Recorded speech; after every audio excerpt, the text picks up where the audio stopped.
Accueillez les candidates comme il se doit. Un joyau souverain. Je te souhaite bonne chance, que ton chemin soit serein. Ton allure, ton sourire, une élégance infinie. Niwewe #1. Tu es belle Miss Burundi, un joyau souverain. Je te souhaite bonne chance, que ton chemin soit serein. Ton allure, ton sourire, une élégance infinie. Niwewe #1. Nos regards se sont croisés, un instant suspendu. Yo Manawa, j'ai pris le temps de t'admirer. Un cœur est perdu, Niwewe abattu. Ou ta bosse, la plus belle que j'ai jamais vue. Une évidence. Ego murakoze cyane tugira twanonse tugira tumenyeshe icese umugwi uza gusigara uza kwegera hano imbere gatoya imbere yuko tubandanye ibindi turaza gusoma amazina yanyu uwo tuza guhamagara araza kwegera imbere gatoya nibutse kandi yuko kubaha amanota ntivyari vyoroshe nibaza yuko mwebwe muri kumwe muradukurikirana ku bungangurukana bumenyi nabo turi kumwe ngaha mwashoboye kubona yuko no munsi baje bazikenyeye kuko bashoboye kutwereka yuko bose bari mwihiganwa kandi bose hari akabijya bongereje mu kuvuga imigambi yabo ivyo rero twe twabishimye kuko twabonye yuko bano bigeme bafise kazoza twashoboye kugira novuga mention spéciale kumwe muri mwebwe rino nigano rigitangura ivyari vyabaye annonce ivyari vyamenyekanishijwe nuko hazotogwa abigeme batanu aribo baza imbere y'abandi ariko twavyihweje twaravye ama initiative yose mwakoze twaravye ibintu bitandukanye mwakoze muri ano mezi tumaze turi kumwe namwe mu rugendo twarabonye hariho abafise ama initiative twarabonye bafise n'ibindi bintu byinshi mwagiye murongerekana rero hari umuntu umwe twongeyemo ni kuvuga tuza gutangaza abantu 6 muri rino joro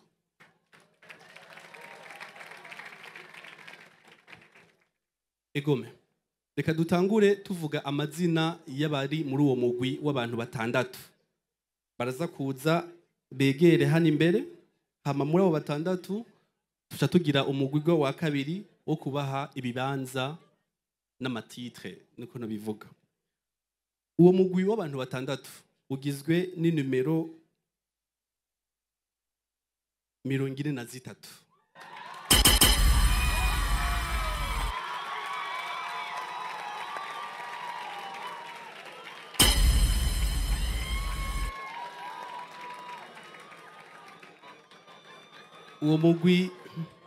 uwo mugwi w'abantu 6 kandi ugizwe n'inumero 4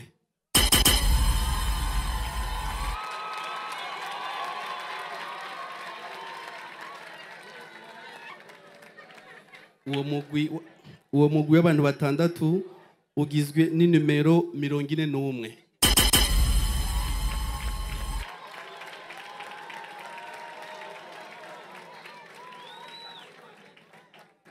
uwo mugwi w'abantu 6 kandi ugizwe na numero 31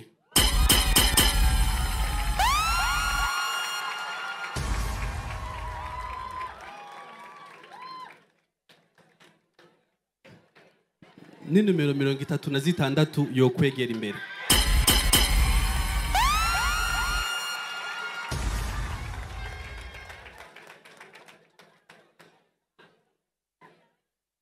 hasigaye umwe muri wa mugwi w'abantu 6 uwo nawe ni numero 19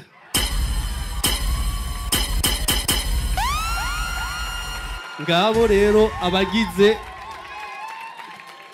umugwi w'abantu 6 twashoboye guhuriza ko twashoboye gutora nibutse abo turi kumwe ngaha nibutse n'abarundi isinzi bariko baradukurikirana ku mbuga ngurukana bumenyi yuko twaravye kuri ibi batubwiye ngaha ku bibazo byishuye ariko kandi twaravye no ku mavote du public nayo nyene yaratoye twaravye ibiharuro dufise mu mavote du public kugira ngo dushobore gutora abari imbere y'abandi mu manota rero muri kano kanya tugira tuce tubandanya rero n'undi mugigwa wo gutanga ibibanza ingene abahiganywe bagiye bararusharushanywa mu bibanza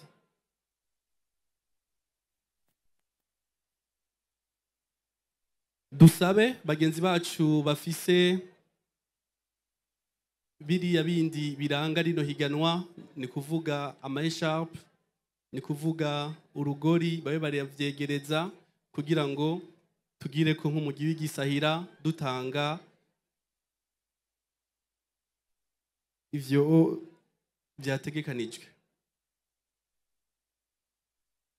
nizere ko vyamaze kwegera nabibonye vyashitse rero dufatiye ku manota dufatiye ku kungene twababonye dufatiye ku vyo nyene badusiguriye kuva bakiza mu ihiganwa twongeye kandi tugakurikiza intumbero ya rino higanwa tukurikije kandi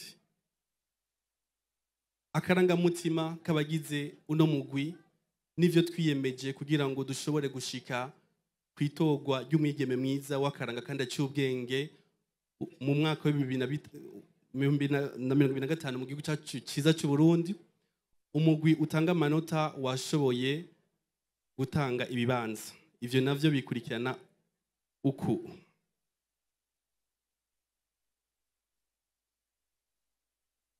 Nous allons d'abord proclamer celle qui a été élue comme Miss Photogenic 2025. Et je vous demanderai d'applaudir Mademoiselle Mugisha Jennifer, numéro 41. Félicitations Jennifer, tu as été la Miss Photogenic 2025.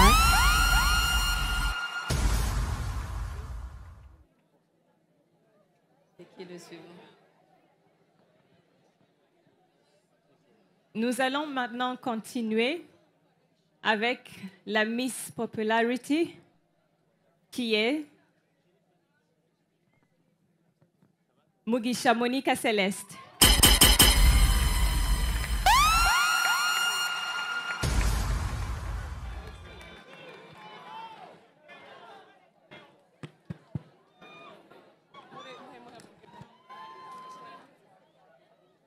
Numéro 43.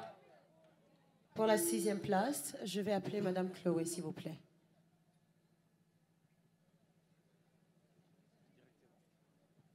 Madame Chloé, pour couronner la Miss Photogenic.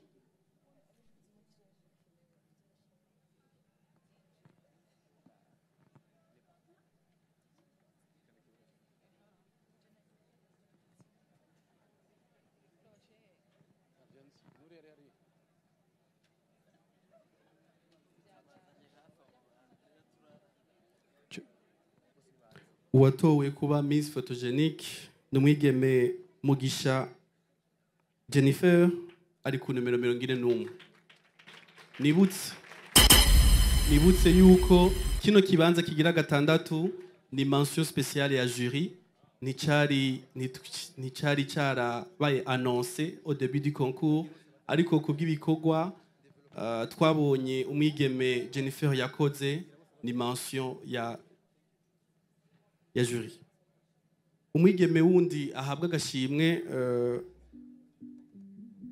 agashimwe n'abagenzi be bavuye mu bihugu byo hanze. Yes, we would like to call upon Miss Tanzania to come and all our guests, our wonderful guests coming from abroad, outside of this country, honestly, to come and give out.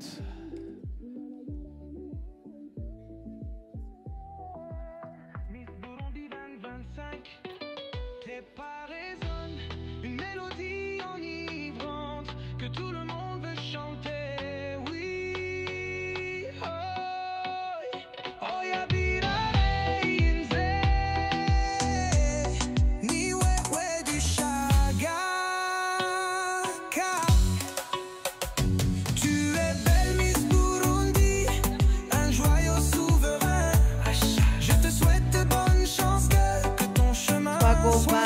kandi dukeze Miss Development nawe akaba ari numero 19. Number 19, Iteka Miss Neri Charlene. Development. Félicitations. Number 19, Miss Development, given out to her by Miss Tanzania.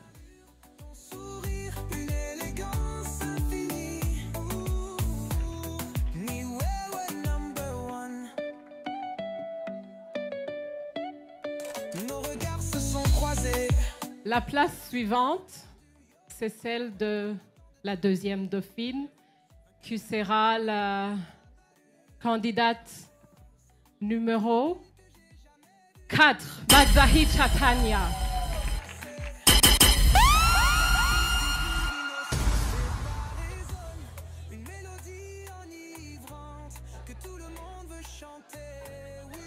Miss Uganda is going to be the one crowning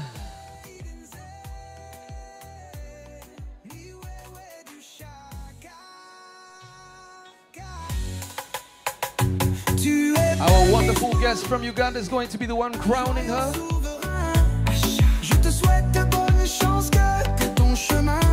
The number 4.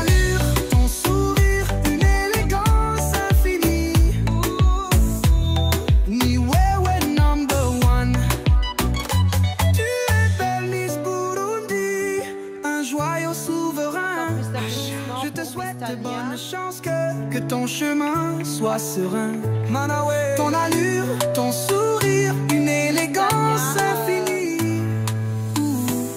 Niwewe number 1.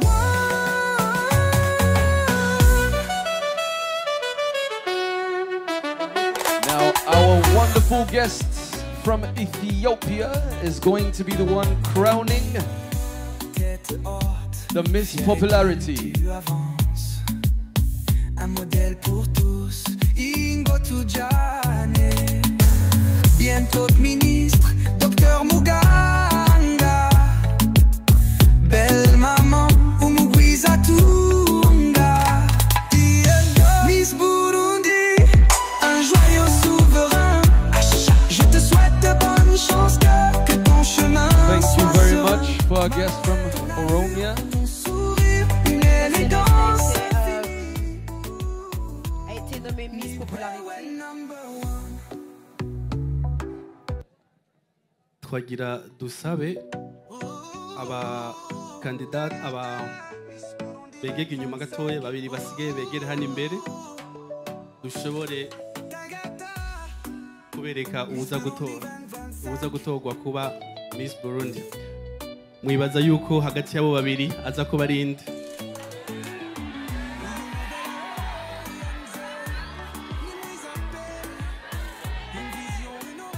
Mwibaza yuko ari inde Miss Burundi 2025?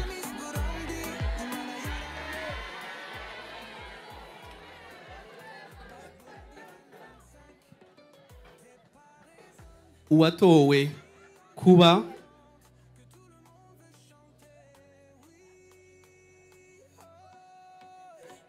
kuba première dauphine 2025 numéro 36.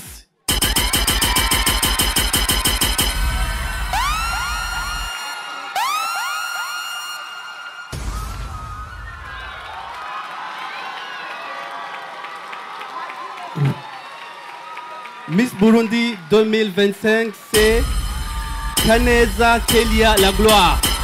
Un tonnerre d'applaudissements, mesdames et messieurs, pour la nouvelle Miss Burundi. A round of applause for the new Miss Burundi, La Gloire. We can see the emotions are heightened. Ba emotion pas trop, amashi cyane. Vraiment. Nturire cyane ngo wice make-up, ni bon. Amashi menshi cyane. Basa neza cyane, Miss wacu araberewe. Tagata, Miss Burundi 2025.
Première dauphine, deuxième dauphine. Que ton chemin soit serein. Ton allure, ton sourire, une élégance infinie. Ni wewe Icyo gikorwa twashoboye gushikako muri rino joro. Ibisigaye aborosha b'amajambo basubire ku ijambo. chemin soit serein. Ton allure, ton sourire, une élégance infinie. Ni wewe number one. Nos regards se sont croisés, un instant suspendu. Yo Manawa, j'ai pris le temps de t'admirer. Un cœur éperdu, ni ouais ou abattu.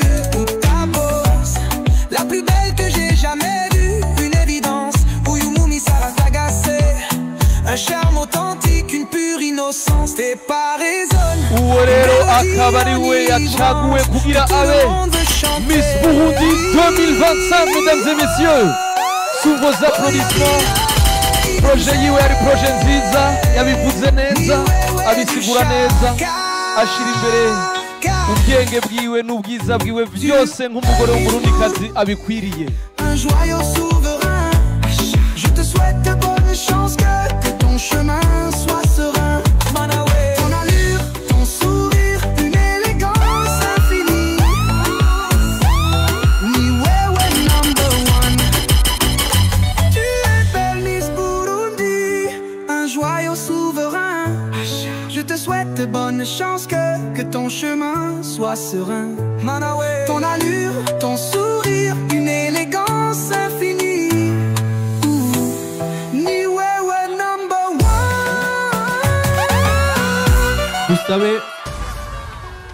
dusabe nyir'icyubahiro umutambukanyi w'umukuru w'igihugu ashike imbere gukeza bano bigeme bahejeje gutega iteka yo kuba Amashi yanyu.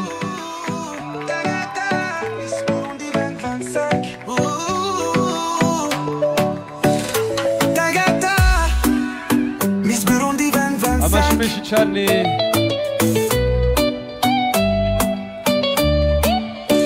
Mama Burundi aje gukeza ikibondo ciwe.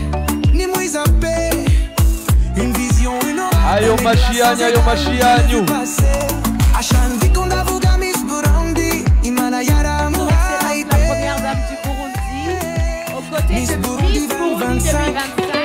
Tellement élue, vous êtes tous ici, vous avez vu comment ça s'est que passé. tout le monde veut chanter, oui. Oh, oh, yabira inze,